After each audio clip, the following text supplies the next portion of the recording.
گا.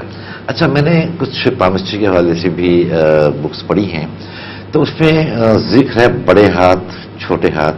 تو کیا ہوتے ہیں بڑے ہاتھ اور چھوٹے ہاتھ جو ہیں یہ؟ جی، اس میں سکندر صاحب اکثر یہ بات لوگوں نے بھی ظاہر ہے کہ پڑھی ہوگی جو سبجیکٹ سے وابستہ ہیں، اور لوگ اس کو انڈرسٹینڈ کرنے میں بڑی غلطی کرتے ہیں. اچھا. چھوٹے ہاتھ اور بڑے ہاتھوں سے مراد ناظرین یہ ہے کہ یہ جو فنگرز ہیں نا آپ کی، یہ جو انگلیاں ہیں، ہتھیلی کی انگلیاں، اس ہتھیلی کے پورشن سے بڑی ہونی چاہیے. ایسے کرنے کے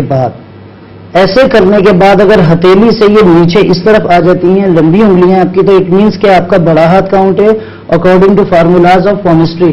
اور اس حوالے سے اگر اس ہتھیلی کے قریب تک رہتی ہیں، اب یہ میری ہتھیلی کے قریب تک ہے، اٹ مینس کہ بیلنس پرسنالٹی ہے.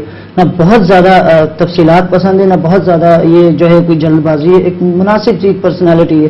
اگر کچھ لوگوں کی چھوٹی انگلیاں ہیں یا چھوٹے ہاتھ ہیں، چھوٹی انگلیوں سے مراد ایسے ہوں گی، ان کی انگلیاں پھولی بھی یہاں سے ہوں گی، بھاری ہوں گی، یہ ہتھیلی بھاری ہوگی، یہ حصہ چھوٹا ہوگا، تو ان کی شخصیت میں بہت جلد بازی اور بہت بے صبرا پن ہے. اور میں آپ کو یہاں پر ایک ایگزامپل کوٹ کرنا چاہوں گا اتفاقیہ طور پر. یہ ہمارے جو کمپیئر یہاں سکندر اقبال صاحب موجود ہیں، ان کے ہاتھ بہت حد تک 50% بیلنس پرسنالٹی والے ہاتھ ہیں. مجموعی طور پر اسٹرکچرل پامسٹری کی یہاں پر ہم بات کر رہے ہیں اس پروگرام اور چینل سے ہٹ کر ذرا سبجیکٹ وائز. اب ان کے مزاج اور طبیعت کے مطابق وہ ایک شعر میرے ذہن میں آیا، حالانکہ بالکل پرفیکٹ بیٹھتا ہے آپ کی پرسنالٹی کے حوالے سے. اب جن کی ہتھیلی اور فنگرز مناسب اور 50% ہوں، یا خاص طور پر سکندر اقبال صاحب کے حوالے سے ایک بالکل کریکٹ ایگزامپل اتفاقاً اس وقت یہاں موجود ہیں. اور فرسٹ ہینڈ جو ایک ایگزامپل ہوتی ہے تو اسے سمجھنے میں ہمیں بہت آسانی ہوتی ہے. مزاج میں دھیما پن اس لیے ہے، یا ایک بیلنس پرسنالٹی ہے، آپ لوگ بھی فیل کرتے ہوں گے، اور مجھے بھی ظاہر ہے کہ ایک انداز بیان ایک تک پسند ہے. تو یہ مزاج ان کا اس حوالے سے کہ میری لڑائی، وہ ایک شعر ذہن میں آیا، وہ میں آپ سے شیئر کرنا چاہوں گا ناظرین ان کی پرسنالٹی کے حوالے سے. اکثر میں ان سے کہا بھی کرتا ہوں کہ میری لڑائی بڑی عارضی سی ہوتی ہے، میرے مزاج سے رنگے وفا نہیں جاتا، ہمیشہ وہ میری کمزوریوں پہ ہنستا ہے کہ مجھ سے دور ہمیشہ نہیں رہا جاتا. اس طرح کی بیلنس پرسنالٹی ہوتی ہے.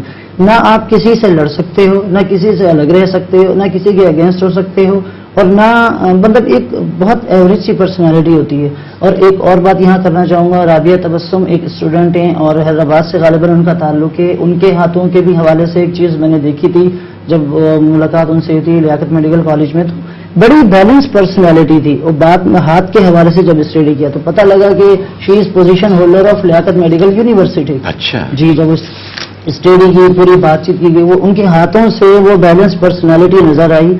اور فنگرز اور ہتھیلی جب برابر ہے، اٹ مینس کہ بین الاقوامی کارنامہ کرنا ہی کرنا ہے ان ہاتھوں نے.